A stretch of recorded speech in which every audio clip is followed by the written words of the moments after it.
Thank you, Mr. President. May we recognize our distinguished colleague, Senator Robin Hood Padilla, to also make a manifestation. Senator Robin Padilla is recognized. Maraming salamat po, Ginoong Pangulo, at sa ating pinunong mayorya. Ako po ay nakinig at napanood ko po ang mga talumpati ng ating mahal na kasama, Senator Risa Hontiveros, Senator Marcoleta, Senator Erwin Tulfo, patungkol po sa kaganapan na nangyayari ngayon sa pagitan ng Chinese Embassy at sa atin pong mga senador. Ang akin po lang mungkahi sana, ako po ay naniniwala, mga mahal kong kasama, na itong usapin nito ay masyadong popular sa ating mga kababayan. At ang magsalita ka ng patungkol sa pagsasaayos ng singgalot na ito ay hindi pabor sa sino man na magsasalita ng gusto mong magkaroon ng kapayapaan. Pero sa usapin nito, ako po ay tatanggapin ko kung ano ang sasabihin ng mga tao sa akin. Kung sasabihin nilang, oh, pro-China yan. Okay lang po. Wala pong problema. Ang akin pong gustong sabihin sa ating mga kababayan, alam niyo, ang isang bagay, pag hindi natin inayos, pag hindi tayo nagtulong-tulong na maayos, lalong-lalo na sa kapitbahay natin, kapitbansa natin, hindi po ito makatutulong sa atin. Hindi po ibig sabihin na ako'y pumapayag na pagsalitaan ng hindi maganda ang ating mga kasama ng Chinese Embassy. Aba, hindi rin naman tama yun. Pero, hindi rin naman po tama na ang isang opisyal natin sa gobyerno na isang unipermado pa ay gagawa ng katatawanan o karikature ng presidente ng China. Sapagkat kanina po, habang nag-uusap kami ni Senator Amy Marcos, sabi ko sa kanya, kung yan, ginawa ng China sa ating Pangulo na si Bongbong Marcos, ako'y oposisyon, pero gagawin nila yan kay Bongbong, ay unang-una po ako magagalit. Sapagkat hindi ako papayag na babawin ng kahit na sino ang Pangulo ng Pilipinas. Hindi ako papayag na gawan ng karikature, kahit ako'y oposisyon, na gawan ng ganyan ang ating Pangulo. Sapagkat ang Pangulo ng isang bansa, yan po ang tinatawag nating representasyon ng ating bayan, katumbas ng bandila. Kung ano ang tingin natin sa bandila, yan ang tingin natin sa Pangulo. Kaya, kung ano man po ang ginawa ni Admiral Tariela, ay pinakikiusapan ko po siya na huwag niyang ulitin. Sapagkat, pag nambastos ka, babastusin ka rin talaga. Wala po tayong magagawa sapagkat duty ng kahit na sino na ipagtanggol ang kanilang Pangulo. Ang gusto ko lamang pong sabihin dito, aking mga kasama, tama po, naniniwala po ako na hindi makatwiran ang ginagawang pambobomba ng tubig sa ating mga mangingisda, sa ating Coast Guard. Pero matagal ko na rin sinabi na may budget naman ng Coast Guard, ba't di kayo bumili ng mas malakas na water cannon at gumanti kayo? Hindi naman po pwede na lagi tayo magpapaawa. At parehas naman kayong tinatawag nating tanod ng Coast Guard kayo pareho. Hindi naman kayo gray ship. Ang gray ship, yun ang military. Kapag hindi naman pwede yun. Yun ang tinatawag natin na escalation. Pero kung dalawa kayong white ship dyan at nagbombahan kayo ng tubig dyan, walang ano yun. Walang issue yun, walang escalation yun, dahil pareho kayong tanod baybayin. Pareho kayong nagpoprotekta ng coast natin. Pero para sa usapin nang ikaw ay magtatalumpati at gagawin mong katatawanan yung Pangulo ng isang bansa, eh palagay ko, inuulit ko po, ako po ay oposisyon. Pero kahit sinong gumawa niyan sa presidente ko, hindi ako papayag. Ako'y tatayo din at talagang makakatikim din sa akin yun ng mga salitang hindi talaga, hindi niya makakain. Sapagkat sa akin, anuman ang political affiliation natin, pagdating sa Pangulo sa ibang bansa, iisa tayo. Solid dapat tayo, nakatayo dapat tayo sa Pangulo natin, pag-usapin na ng ibang bansa na. Kaya sana po, nakikiusap po ako sa Chinese Embassy at sa ating mga kasama na sana po ay matapos na ito, makapag-umpisa na po tayo ng magandang relasyon, pag-umpisahan natin ng pag-uusap, sapagkat, alam niyo po, meron din po tayong ibang mga kasinggalot. Tahimik nga lang tayo. Katulad po ng aking best friend sa Malaysia. Kasinggalot natin yan sa Sabah. Ilan ng Pilipinong naging stateless doon? Ilan ng Pilipinong dineport nila? Pero naging tahimik naman tayo. Wala naman akong naririnig. Kaya sana kung ano po yung ginagawa ng iba din sa atin, pantayan din natin.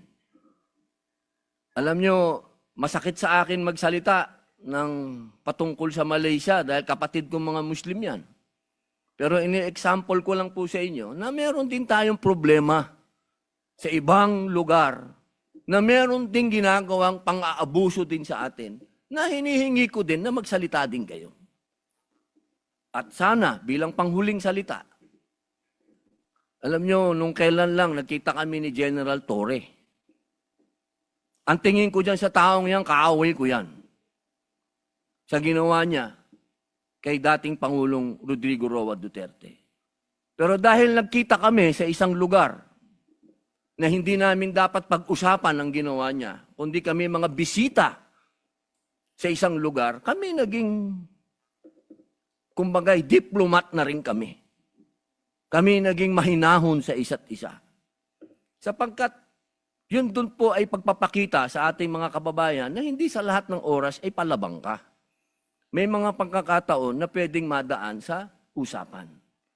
Kaya po sana, inuulit ko po, wala po akong masasabing sa mga speech, sa mga statement ng ating mga kasama. Naniniwala po akong may katwiran po ang inyong mga sinasabi. Kaya niya lamang po, sana, pagsabihan din po natin yung mga unipermadong personel ng ating bansa na magdahan-dahan din lang. Pwede ka namang mag-speech nang wala kang gagawing karikature o katatawanan ng isang Pangulo ng bansa. Yun lamang po, maraming salamat po, Ginoong Pangulo at sa ating pinunong mayorya. Majority Leader. Thank you, Mr. President. May we also recognize Senator J.V. Harris. Senator J.B. Ejercito is recognized. Yeah, maraming salamat, Ginoong Pangulo. Nais ko lang siguro suportahan na, Ginoong Pangulo, ang pahayag ng ating pong kasamahan, si Senator Risa Ontiveros at si Senator Erwin Tulfo, tungkol po doon sa pagpuna no, sa Embahada ng China sa kanila pong pagbabatikos din sa ating ilang opisyal o nagkakaroon sila ng masabi nating hindi pagkakasundo. Ginoong Pangulo, ako po ay nag-aral sa isang Chinese school, sa Xavier School. No? At mahal ko po ang aking mga kaklase at mga kababata sa eskwelahang ito dahil sila po ay kasama kong lumaki hanggang po sa high school. Ngunit ako po ay consistent na bumabatikos din sa China dahil sa kanilang ginagawa sa West Philippine Sea. Hindi po ako sang-ayon at hindi ako magpipikit mata na lamang sa kanilang pangaharas sa ating pong mga mangingisda na pinagkakaitan ng hanap buhay. Lalong hindi ako sang-ayon sa kanilang pambabastos sa ating mga Coast Guard. Sa putulan pa nga ng daliri ang isa sa ating Navy, no, sa isang insidente. Ngunit, Ginoong Pangulo, hindi, muli liliwanagin ko, hindi ako galit sa mga Chinese people. Ang galit po ako sa gobyerno ni Xi Jinping na expansionist at pilit na inaagaw ang ating pong teritoryo. Nagkaroon po ako ng pagkakataon, Mr. President, doon po sa IPU, dahil hindi po nagpunta ang dating Senate President po natin, ako po ang nagrepresenta sa ating pong Senado at nagsalita po sa forum at nandun po ang iba't ibang bansa. At inihayag ko ang sitwasyon sa West Philippine Sea at ginagawa po ng China sa ating po dito, sa ating pong Navy at sa Coast Guard at sa mangingisda. Siyempre, natural na tumindig din po ang representante ng China at siyempre po inihayag yung kanila pong posisyon. Magsasalta pa ako kaya lang ayaw na akong payagan at ang presiding officer ay taga Malaysia, buti na lang po ay Malaysian Chinese. At nagulat po siya, ako po yung nag-Mandarin, nag-Chinese po ako, kaya natawa siya, ako yung nakapagsalta muli. Kaya inihayag natin at ang ating posisyon at naiklaro natin na talagang ang China ay talagang hindi ginagalang at nirerespeto ang desisyon ng UNCLOS. Mr. President, before I end, gusto ko lang sabihin na gusto ko pong suporta ng ating mga opisyal na nagsasalita ngayon, hindi masama na tindikan ang ating soberenya, hindi masama na ipaglaban ang ating teritoryo at lalong hindi masama ang itaguyod ang interes ng bayan. Muli, I commend Senator Tibero, Senator Tulfo, and be rest assured that we will always be here and fight for the interests of our country and we will always fight for the sovereignty of our country. Maraming salamat po. Senator Francis Pangilinan is recognized. Yes, thank you, Mr. Senate President. Thank you, Majority Leader. I would like to just manifest that I share the sentiments raised by Senators J.V. Ejercito, Senator Erwin Tulfo, and Senator Risa Ontiveros on the unacceptable public statements issued by the Chinese Embassy and a number of its officials.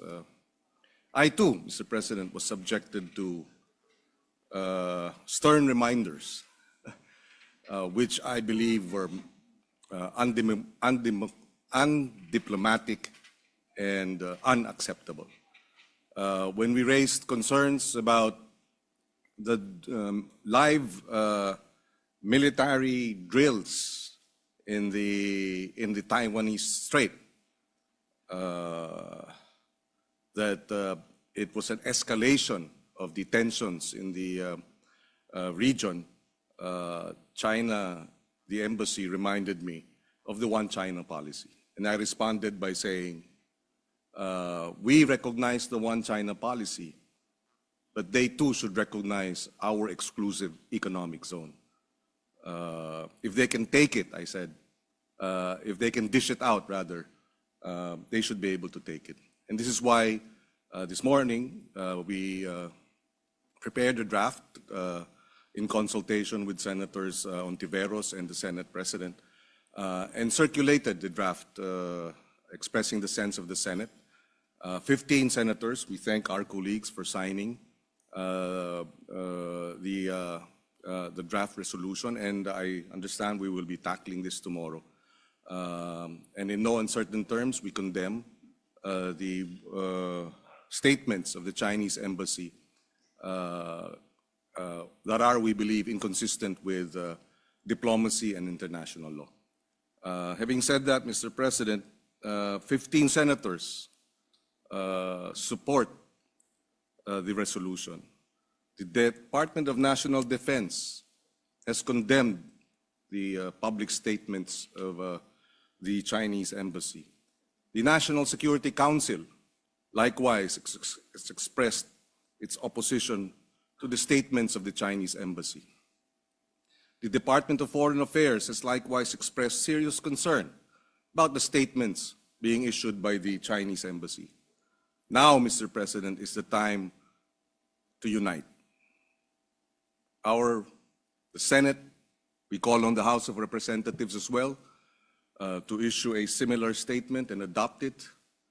Now is the time for the country, the executive, the legislative branches of government to unite behind what I believe to be the bullying of a power, a superpower. And I believe the only way to deal with the bully is to stand up to it.